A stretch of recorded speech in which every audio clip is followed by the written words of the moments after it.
as to why reincarnation was removed or left out of the Bible. One, there's the theory that had the church continued to allow belief in reincarnation, someday someone might declare himself the reincarnation of Jesus Christ and thus produce a mass following that would threaten those in power.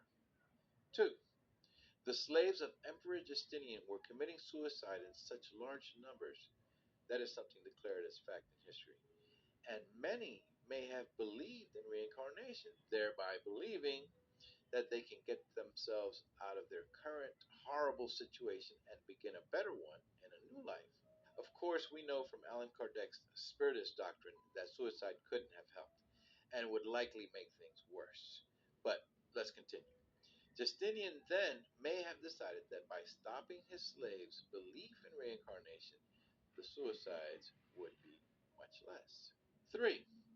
Obviously, money and power. Wanting to be held by those that ruled was only possible if people did not believe in reincarnation.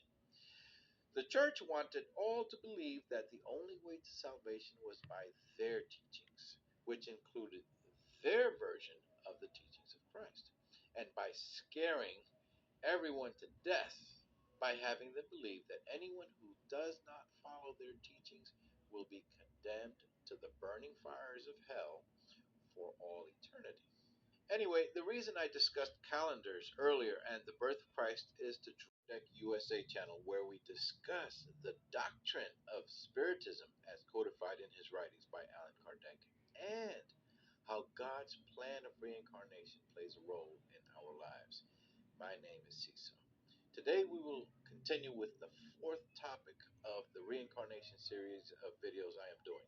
Why and how reincarnation scriptures were removed or left out from the Bible. First, I should mention that while early Christians deleted, that's a word we all commonly use in this day and age, right? Deleted. While early Christians deleted scriptures about reincarnation from the New Testament, and I'm going to get into some proof of that in a minute, they were not successful in deleting all of it. Please see my video. They were not successful in deleting all of it.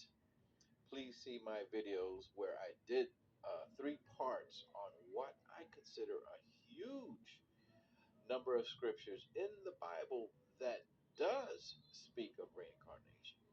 We first need to go back in time to the first few centuries after the death of Christ and understand those times and the thinking of early church fathers. Contributions to the church made them very wealthy and powerful. And by contributions, I mean money in some form or another. These were very powerful people that had incredible control on societies. I once spoke to an old man who said something interesting. He made a point that was short and blunt. I don't know if it's completely accurate, it's just his belief, I guess. He said that if the church allowed people to believe in reincarnation, then people would stop contributing to the church. Because if people believed they had more lives to live later, they would not worry too much about the life they are living now, and thus not care about the church's teachings. And this is the reason the church vehemently opposes teachings about reincarnation. So, the principal motivating factor behind the church's ban on reincarnation is money. And money means power, something the church and other rulers of various empires about 2,000 years ago did not want to lose.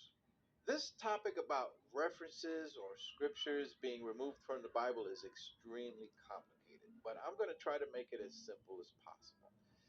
The reason it's so complicated is because we have to go back in history several thousand years.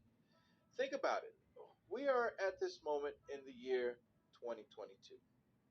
2022 years after the start of his ministry. Now Jesus himself was about 30 years old when he began his ministry, as seen in Luke 3:23. A ministry that lasted approximately 3 years. meaning he died at about age 33. So let's say he died in the year 33 AD. Now, 14 of the 27 books of the New Testament of the Bible was written by Paul the Apostle, who met Jesus and converted to Christianity. He began writing his works in order to spread the teachings of Christ. This occurred during the first century, sometime between the years 30 or so and the year 100. With regard to the four Gospels of the New Testament, the Gospel of Mark was written about the year 66 to the year 70, Matthew and Luke around the year 85 to 90, and John the year 90 to 110, all within the first 100 years after the death of Christ, which means quite a few people may have contributed to the writings and made changes to the writings. Christian scholars believe changes continued over the following few hundred years. By the way, while the writers were all Hebrew, Christian Hebrews that followed Christ, they wrote everything in the Greek language because that is the language that was used for writing back in those times during the Roman Empire. In the year 1978, a book was published and released called Reincarnation in Christianity by author Geddes McGregor. In that book, he describes the certainty that reincarnation was referenced in those original writings by the men whom followed Christ, and those writings remained intact for almost 500 years. Reincarnation was so prevalent in those scriptures that a Christian scholar known as Origen of Alexandria, who lived between the years 185 and 253, focused on the topic heavily in his own writings.